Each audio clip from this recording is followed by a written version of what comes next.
النهارده ان شاء الله هتكلم معاكم عن بكتيريا بتصيب اكتر من نص سكان العالم. البكتيريا دي اسمها الاتش بايلوري او بالعربي الميكروب الحلزوني او جرثومة المعدة. وعشان الموضوع ده مهم جدا فعايزكم تركزوا معايا. انا عمرو نبيل الطنيخي واهلا بيكم في فيديو جديد. الاتش بايلوري او جرثومة المعدة لما بتصيب الانسان بتعيش جوه جهازه الهضمي خصوصا في المعدة، ومعروف ان البيئة جوه المعدة بتكون حمضية وبيئة صعبة وقاسية جدا على اي بكتيريا انها تعيش فيها. طب ازاي بقى الاتش بايلوري او جرثومة المعدة بتقدر تعيش جوه البيئة الحمضية القاسية دي؟ ده بيكون يا صديقي عن طريق افراز انزيم اسمه اليوريز، والانزيم ده بيساعد جرثومة المعدة انها تكون حواليها مادة الامونيا اللي بتحميها من حموضة المعدة. ونيجي بقى للسؤال المهم، ازاي البكتيريا دي بتقدر تنتشر وسط الناس وتنتقل من شخص للتاني؟ اول طريقة بتكون من خلال الاكل الملوث الغير صحي، زي اكل الشارع، خصوصا لو كان البياع مش مهتم بنظافته الشخصية وبيعق في شغله. وتاني طريقة ممكن يكون عن طريق المية الملوثة. كمان الاتش بايلوري او جرثومة المعدة ممكن تنتشر عن طريق لعاب الشخص المصاب، لو هو بيستخدم نفس المعالق والازايز والكوبايات مع ناس تانية. زي ما قلنا البكتيريا دي بتصيب اكتر من نص سكان العالم، حوالي من 50 ل 75%. ولكن طبعا مش كل الناس المصابة بجرثومة المعدة او الاتش بايلوري بيحصل لهم مشاكل واعراض.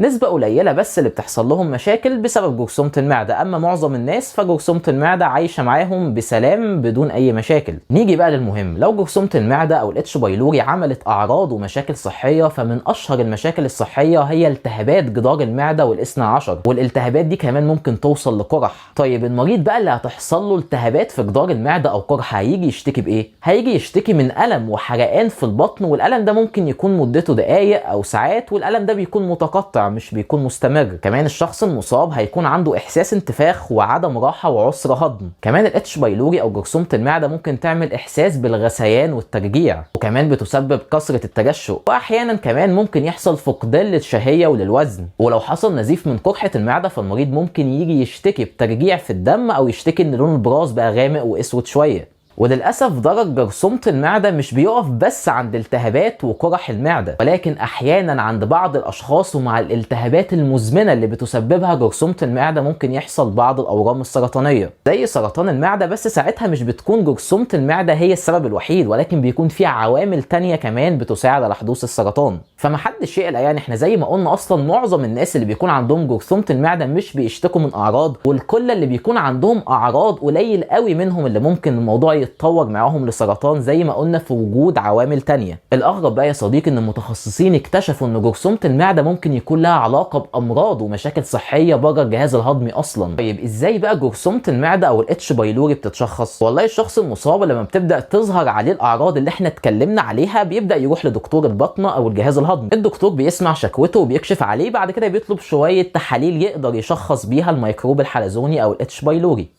اشهرهم وابرزهم هو تحليل البراز، وكمان في تحليل تنفس اليوريا، وممكن عن طريق المنظار. ولما الدكتور بيشخص جرثومة المعدة بيبدأ يكتب للمريض كورس العلاج المناسب ليه واللي لازم يلتزم بيه المريض زي ما الدكتور كتبه له. من اهم بقى طرق الوقاية من جرثومة المعدة او الميكروب الحلزوني او الاتش بايلوري هو غسل الايدين باستمرار، وحاول تقلل قدر الامكان من اكل الشارع ومن اكل بره عموما. ولو هتاكل بره فيفضل من المطاعم الموثوقة اللي سمعتها كويسة في النظافة وكده يعني. وطبعا غسل الخضار والفاكهة بيكون مهم جدا جدا. وبس كده، يا رب تكونوا استفدتوا واستنوني في فيديو جديد.